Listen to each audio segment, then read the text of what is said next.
The most important thing we've learned so far as children are concerned is never, never, never let them near your television set. Or better still, just don't install the idiotic thing at all. In almost every house we've been, we've watched them gaping at the screen. They loll and slop and lounge about and stare until their eyes pop out. Last week in someone's place, we saw a dozen eyeballs on the floor. They sit and stare and stare and sit until they're hypnotized by it, until they're absolutely drunk with all that shocking, ghastly junk. Oh, yes, we know it keeps them still. They don't climb out the windowsill. They never fight or kick or punch. They leave you free to cook the lunch and wash the dishes in the sink. But did you ever stop to think, to wonder just exactly what this does to your beloved tot? It rots the sense in the head. It kills imagination dead. It clogs and clutters up the mind and makes a child so dull and blind he can no longer understand a fantasy, a fairyland. His brain becomes as soft as cheese. His powers of thinking rust and freeze. He cannot think.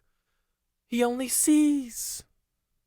All right, you'll cry. All right, you'll say.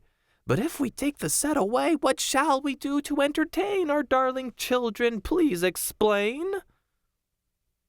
We'll answer this by asking you, what used the darling ones to do? How used they keep themselves contented before this monster was invented? Have you forgotten? Don't you know? We'll say it very loud and slow. They used to read.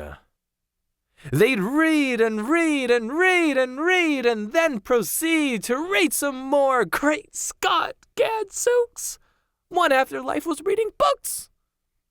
The nursery shelves held books galore. Books cluttered up the nursery floor, and in the bedroom by the bed, more books were waiting to be read. Such wondrous, fine, fantastic tales of dragons, gypsies, queens, and whales, and treasure isles, and distant shores, where smugglers rode with muffled oars, and pirates wearing purple pants, and sailing ships, and elephants, and cannibals crouching round the pot, stirring away at something hot. It smells so good. What can it be? Good gracious, it's Penelope!